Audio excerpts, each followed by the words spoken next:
everybody. Welcome back to the Music Buds podcast. This is episode number 48, and my name is Henry. This week, I'm honored to be joined by composer Adrian Corker, whose new project, 10 Star Liverpool, is now available on Sky. Adrian, it's so nice to meet you. Thank you very much for taking the time to talk. No, thank you. Yeah, it's nice to be making a connection all the way across the Atlantic. Yeah. Well, how's life for you, first of all? Yeah, I mean, it's pretty much been the same, I think, like in the US. You know, we're locked down still in London. My studio is at home, so there's been pretty much a blurring of life and work over the last year, which has been good and bad. But yeah, you know, I mean, I was just actually thinking today, I was just listening to some music, and what I'm starting to see is just there's an explosion, besides all the negative things, you know, that we've all experienced and the stresses of the last year. I'm starting to see that there's a real load of incredible music that people have made over lockdown. Mm-hmm. And that's just what I've been spending the day doing, kind of getting excited about that, really. Yeah. Yeah. It's kind of forced people to be creative. And so, you know, yeah, music has been something that is, as you just said, it's a lot of great music has been coming out of it. So, yeah, I think there'll be a wave of it this year. But so, yeah, I mean, I think at the beginning of lockdown, I was finishing the 10 Star project. And, you know, just as the COVID was kicking off, I had an orchestra session booked, or two orchestra sessions booked. So I realized that wasn't going to happen. So quickly had to do, like a lot of composers over the last year, work out plan B and how you could sort of like, you know, work with multiple players in different locations and still create finished piece of music. So that was the beginning of lockdown. Yeah. Well, I guess kind of kicking things off, how is it that you got started in music? Was that something you had always wanted to do, or did it come along some other way? Yeah, I mean, I grew up in Sheffield in Northern England, and it was always, I mean, music compared to now was music is still very important to people's lives, but there was literally a very small amount of music released. So everything that was released had a kind of real cultural significance. And, you know, we all know that those days to some degree where, you know, bands really connected to a lot of people. And back then in Sheffield, I mean, it's a bit like Detroit. It's an old industrial town. I mean, it was the steel factories were in Sheffield. So it was, you know, there was some parallels with Detroit in that it was a very strong musical town. And I mean, particularly when I was growing up, it was the beginnings of electronic music. So, you know, as a kid, I was fascinated with electronic sound. I mean, in the 70s as well, the late 70s, early 70s, which is the first stuff I can remember, there was a lot of just electronic sound on the most commercial things. You know, in England, we had the Radiophonic Workshop, which was the kind of sound of a lot of what kids heard on TV. And listening back now, you know, it's actually quite experimental music. So, yeah, I mean, that was some of the roots of what I did. And I also always played instruments. So I played piano and then played flute, then played guitar. I was a dabbler on instruments, and I didn't actually do a degree in music, but just continued making music. And when I did my degree later on, when I was at Manchester in Northern England, it just happened to coincide with the beginning of the whole electronic music scene, really, you know. And so computers and samplers were becoming cheap and affordable. Mm-hmm. So my first professional music really came out of that environment, where instead of having to go into big studios, you know, and major labels pay, you know, give you advances to do it, everyone could start making music at home or in basements. So yeah, and film music has always been, you know, part of my vocabulary for some very strange reason. I mean, I guess because that era, I mean, over lockdown, I've been kind of digging back into the bit before Star Wars, basically, where, you know, in the 60s, there was a period where the old Hollywood kind of died for a bit, and there was the whole kind of counterculture thing came through, and Easy Rider. And there was a period from the late 60s to like mid 70s, as you know, where there was like quite a lot of weird experimentation went on in Hollywood and around the world, but Hollywood in particular seemed to be. So that was yeah, that was quite formative, I think, in my sort of musical background, that era, because it was the first stuff I heard. Yeah. Well, how did composing begin? What were some of the projects that you got started with in that respect? Well, the first music that I ever did was there was a director who became a very good friend who died a few years ago called Antonia Bird. And as I said, we'd started making music in Northern England in Manchester with an old writing partner. And, we were making music on samplers and Atari games computers, but using live instruments as well. Mm. And some of the first stuff we did, which was just so rudimentary and really just working out how to work with some of this technology, we got signed to a record label in London, and this director, Antonio Bird, heard this record, which, was very rudimentary, as I said. And we got to work on a British film, one of those calls that, people say, how'd you get into film music? And I still really don't know how you get into film music. There's no, one way. Everyone has different stories. But my story was that it was just the most lucky break. And so, we did a film called Face, which was like an East End gangster movie in the late 90s, with people like Robert Carlyle and, Ray Winston, and Damon Albarn from Blur was rather strangely in the film. And that was what kicked open, the door for writing film music, because we had a credit. And then the following year, or maybe 2 years later, I can't remember exactly, Antonia Bird was was directing a film called Ravenous, which was a 20th Century Fox film. And I think a few directors had been sacked, and she'd been brought in by Robert Carlyle, who was one of the actors in it. And we were brought in to help sell the film to 20th Century Fox. So we got this really strange education where we were in a cutting room in the middle of London where the film was edited. And, we had our very basic equipment set up in the room next to where it was being edited. And we were just like old school days, just being fed reels of different cuts of the film and having to finish music for 1 hour, 20 minutes. Right. We need it. We've got to send it off to, 20th Century Fox. And so that was like a real education. And that kind of, so from that, we kind of did more work with Antonia, ended up doing work with other directors. And then only 10 years ago, really, I had a break. We stopped working together and I started writing music on my own. And in the process of having a bit of a break from music, I was lecturing on film composition in university. And I don't know, something after that, I just came back with even more enthusiasm. And when I started writing music on my own, it was like the beginning of a whole different thing. And I think because, when you're writing on your own rather than with someone else, it's, it was exciting and a bit daunting, but it's turned out kind of good. Yeah, for sure. Well, now this new series, 10 Star Liverpool, which has Tim Roth, and it started out with him moving to the Canadian Rockies, but now it's come back, as the title suggests, to Liverpool. How did that project come about when it first began? I knew a music supervisor who worked for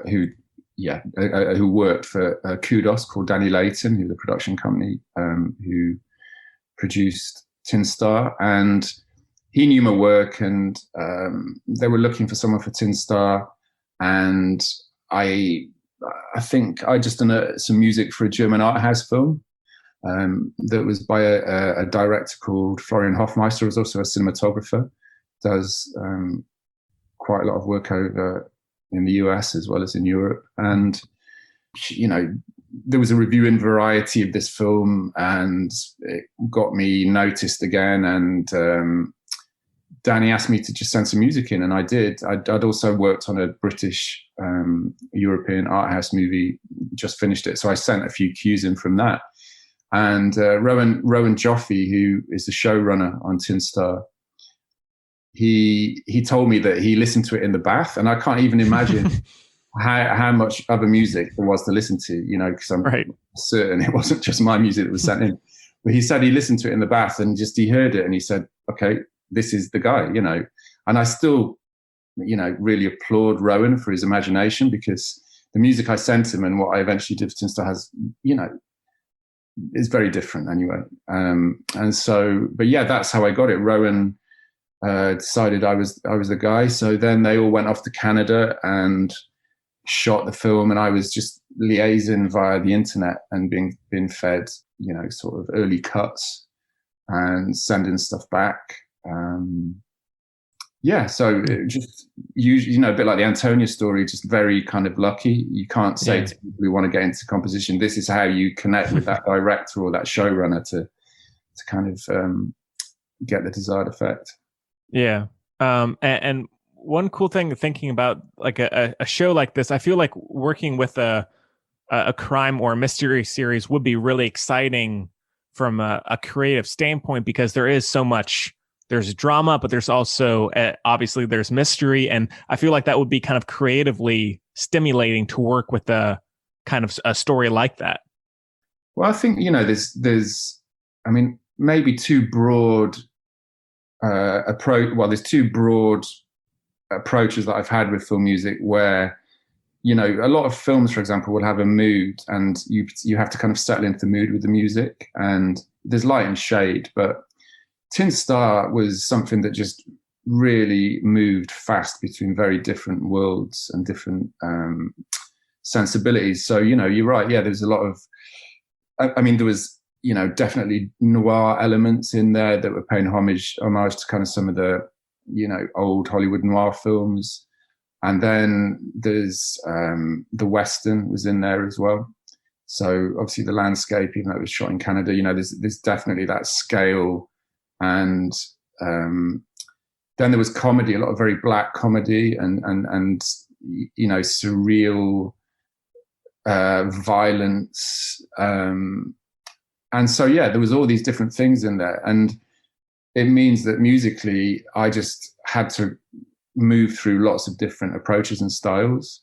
And I mean, in Tin Star as well, I quickly noticed that they were paying, you know, they were kind of paying homage to a lot of old films. So, for example, one of the key buildings in the first season was actually not the building that The Shining was shot in, not the hotel, but it was the one they were going to shoot in. Oh, so there's scenes in Tin Star, for example, like with the corridors, which is, you know, tipping a hat to The Shining again. And I started noticing Rowan, you know, who I think is, you know, quite a film buff, was making these subtle references to other films. And so I kind of used that as an inspiration and thought, okay, so I'm going to do a bit the same. And, you know, I hope there's a kind of sound to what I do, but, you know, Tin Star doesn't allow you to just have a mood. You know, it had to have many, many, many moods. And I had to do comedy music quite often, which is, I don't know, maybe some composers have a natural affinity with that, but it's, you know, it's something I enjoy, but it's not my natural musical you know, thing when I open, you know, get a piece of paper out or open my computer. So yeah. Has it, since you've been a part of the whole series, has it been cool to kind of work with the music as the characters are growing as well? I feel like that, because, you know, with like a film, you might have 2 hours and that then it's it. But with, you know, a series, you have many, many hours. And of course, you know, season to season, things can change drastically. Has it been cool to kind of evolve the sound, so to speak, over the years? Yeah, I mean, I think I didn't do the kind of leitmotif thing at the beginning. I think, you know, it's one of the conversations that you have with directors, whether that's the way you're going to structure music. And I decided not to. I mean, there are a lot of characters, and, you know, obviously Tim Roth was a central character. And I mean, for me, it was more, I think, responding to the performances. So, for example, Tim Roth, you can do quite extreme things musically to his performances, and it just works.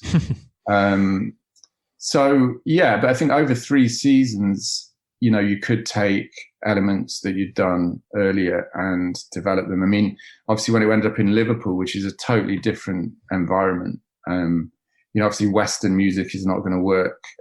Banjos, which I used quite a bit in the second season, are not going to work in the same way. I mean, we talked about whether we'd use them ironically, but in the end, I used, some of the themes and some of the approaches, more the approaches that I'd had with the strings. I mean, certain articulations and techniques with the strings, and just sort of transposed some of those techniques into Liverpool, which is, obviously an industrial northern English city.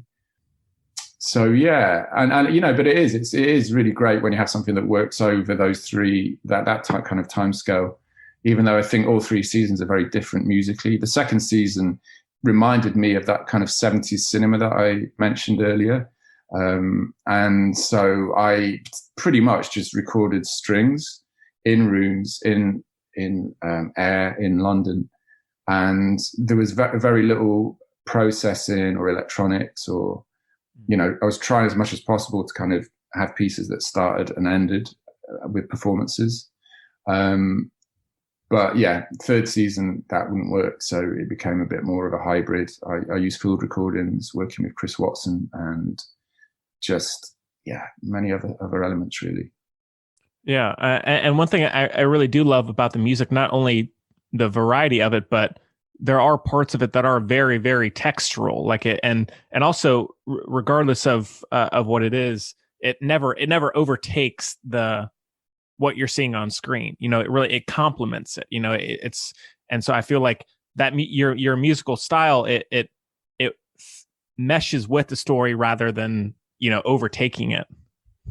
Yeah, I mean, I think I was very lucky that once I had the trust of the production, they let me just fly really with it. And I mean, obviously, there's people feeding back on what you're doing and you taking that on board. But, Rowan said that the sound world was really, I create the sound world. So I think once they were happy with that, I was, given quite a lot of freedom to kind of do what I wanted with it. But yeah, I don't know. I mean, I think it's really hard to say. I mean, sometimes I do like writing a cross picture, where you write cues of music and they're not necessarily composed with a scene in mind. It might be a piece of music you've had for a while, and then you suddenly find a very strange use for it on a particular scene. And particularly when you work with editors like that, when you build up a relationship with the editors, and there's lots of different editors in these box set series. Mm-hmm. Some of what the editors do is amazing. They just put your music in places that you would never imagine if you were composing it.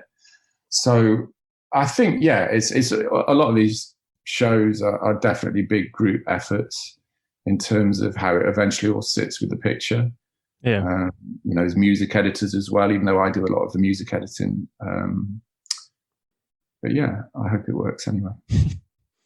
And having spoken of Rowan and these editors, amongst other people, is it pretty essential for you to have those good working relationships on a project, or have there been times where you've been able to kind of work fairly solo and still feel confident or successful in what you're doing? I mean, film and writing for TV is totally collaborative, and so I think it's very difficult to have a kind of solo mindset. I mean, I think you can have your ideas of what it is musically that is your sound and what matters to you, and I'm not a big I rarely get people coming to me and saying, "Oh, we really want you to sound like this." Usually people come to me and say, "Do your thing." I mean, obviously everything is possible, and one of the kind of skills of being a composer to picture is a kind of flexibility of approach and styles. But yeah, no, I mean, I think I don't see it as so. I mean, when I write my own music, there is a lot of solo time and a lot of just you have no framework to work to. Quite often, you have empty piece of paper, whereas film is always very much defined. The image, the story, the actors, the people you're working with. So I enjoy those frameworks to bounce off. And they've all been very productive so far, touch wood. So Yeah. Um, and now this may be a bit of a cheesy question, but I'm always kind of curious. What do you do? I guess over the years, rather, when you get writer's block, like what do you do to try and if you've come to a kind of a halt creatively, or you can't figure out a piece for a certain scene or whatever it may be, is there something that you do that you're able to take a break from it and then get the juices flowing, or is it different every single time? I mean, I think when you work on these projects, I mean, even though I did have, say, for example, with Tin Star Liverpool, it was a year from the beginning when I started making music. So because I'd worked on 2 seasons previous, they let me record before it was actually shot. So I was trying to feed music through to them, and I was recording field recordings in some of the scenes where, some of the key scenes, just trying to kind of get something to get the, like you said, creative juices flowing before I got picture sent to me. And, you have deadline, and I was trying to build up a kind of sound world in a relaxed way. But I mean, generally I don't think you have time to get writer's block is my general feeling. I mean, there's just, and I think when I write my own music, because there aren't deadlines, that's when writer's block comes, because there's too much time spent thinking of what and why. Whereas, there's deadlines, and you have to notate a piece, and there's a bunch of players that have been booked by the fixer, and it's all got to be copied out and, in front of players a week from now. And I find that is quite a good spur to not having writer's block. It definitely kind of, yeah. I mean, after, like this year, I feel like I've had periods where I've had writer's blocks. I've been working on some of my own projects, and like I said, there's no deadline. I have to kind of impose my own deadlines. So it is interesting to think about. Like, you think of someone having I guess a timeline to make music or make a project, and really that as you were saying, that deadline can really, it can force you to not have that block, because you have to get to a certain point within a certain amount of time. So yeah, and I've had definitely times where the next day you have to have an orchestra, a piece for, like, say, 16 string players finished, and it's 7 o'clock in the evening, and you've got nothing, and you've got a scene, and it just has to be done. Mm-hmm. So yeah, I mean, I heard a story of maybe it was Ryuichi Sakamoto. I can't remember which film it was, but he was working on a film, and maybe it was.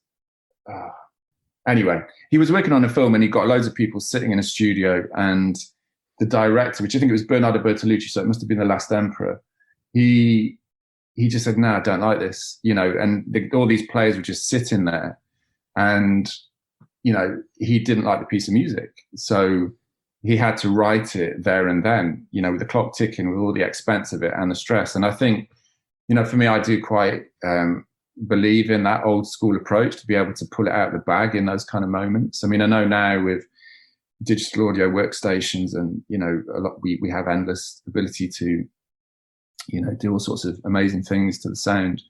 But, there's something I still quite like about that ability to just get a piece of music from bar one to bar whatever finished in the time it takes to play it. Yeah.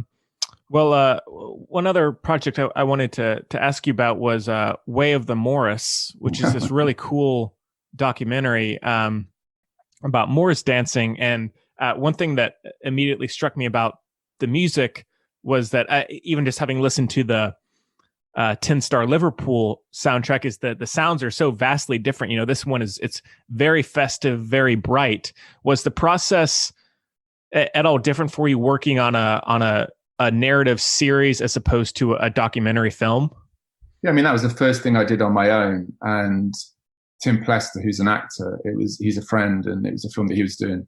I didn't have any real connection with Morris dancing, and it was just. This was while I was actually lecturing as well at this university. So I was quite often traveling on trains from London down to this university in the south of England.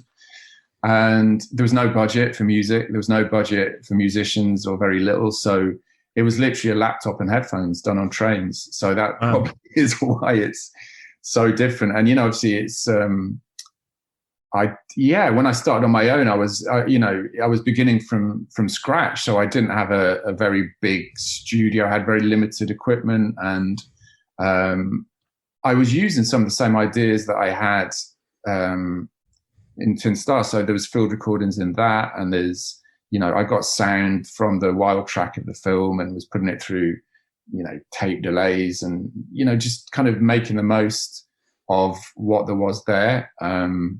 And I think there was maybe one session of some live recording. So yeah, I mean, like a lot of things, necessity breeds a bit of invention. Even though some of the sounds in that do sound, to my ears now. I mean, it's just that thing. Everything you do always can be improved. So yeah, there's a few bits on that I like. But I was working actually as well on that project with a producer called Dan Reimer, who works with Ben Frost, who is a composer from Australia who I think, he did, he's done some stuff over here. I don't know if it's gone over to the States. He did a thing called Dark and he did a thing called Fortitude, which was another Sky Atlantic thing actually. But again, he kind of straddles he's an experimental musician, but like, his day job, if you want to call it that, is a bit like mine. He writes film music. And he lives in Iceland, so he's part of the Hilda Gudnadottir. Which obviously has become very big these days. Yeah. Well, now, having been a composer for so long and having been involved with music for so long, when you do watch film, TV on your own, is that something that you can't help but notice regardless, or are you able to kind of just watch it for what it is and not always think about things from a composing perspective? No, you always listen to music. It's one of the downfalls of having a job, which is also entertainment for other people. You're busy deconstructing things all the time. And, the good side of that, though, is that you can use film as research. So, as I said, over lockdown, I was digging back into sort of certain eras, late 60s to early 70s, and just listening to scores that I'd heard maybe years ago, but not for quite a while. And using it just as references and enjoying the music. So it can be pleasurable because when you really enjoy the music and you like what the composer's doing, you can sort of switch off slightly and enjoy the film. Yeah. And in terms of the process, I was talking to a composer recently, and they were talking about being able to decide, or it was just as important to know when to put in music and when to not have music within a scene. Is that something that when you're for example, with 10 Star Liverpool, are you thinking about, does this scene need music? Is that kind of mentality, or is yours different?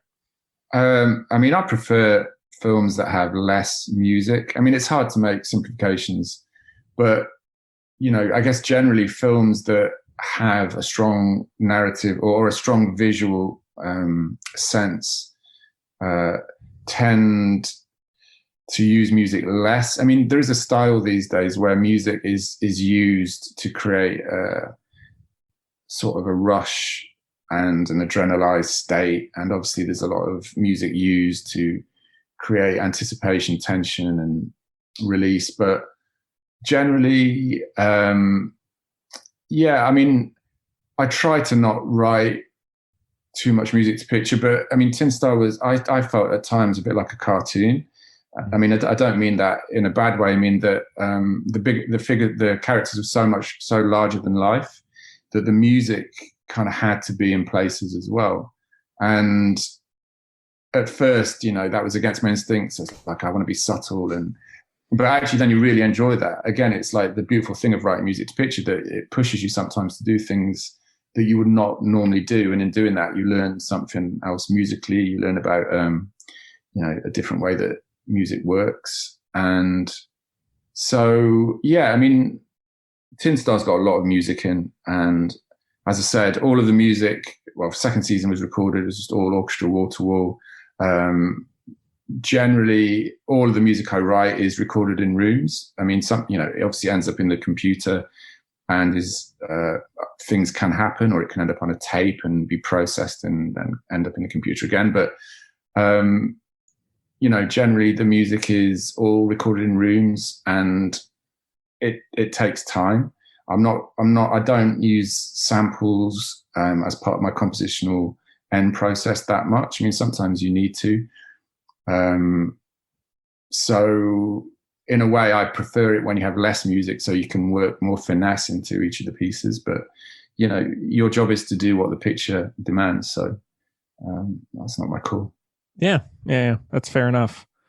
Well, Adrian, it's really nice talking to you. And is there something in particular that I haven't brought up that you'd like to have known? Perhaps something either coming up or something about 10 Star Liverpool that I haven't mentioned, or I'll always like to. I never want to leave something unsaid. Well, there's a soundtrack album of it that is just arrived on vinyl maybe about a month ago. It got delayed quite heavily because of Brexit and COVID. Not a good time to release records end of last year. So yeah, there's a soundtrack album which is just sneaking its way out into the world. And yeah, that's on a label. I have a couple of labels, one of which releases, they both release, I guess, experimental music, for want of a better word, but there's film scores on there as well. And one of these labels, is releasing the 10 Star Liverpool soundtrack. That's great. I'm such a huge, I really have always been a fan of soundtracks. And I think it's so cool that we can get soundtracks on vinyl like this. I think that's I love how vinyl has kind of really been rejuvenated.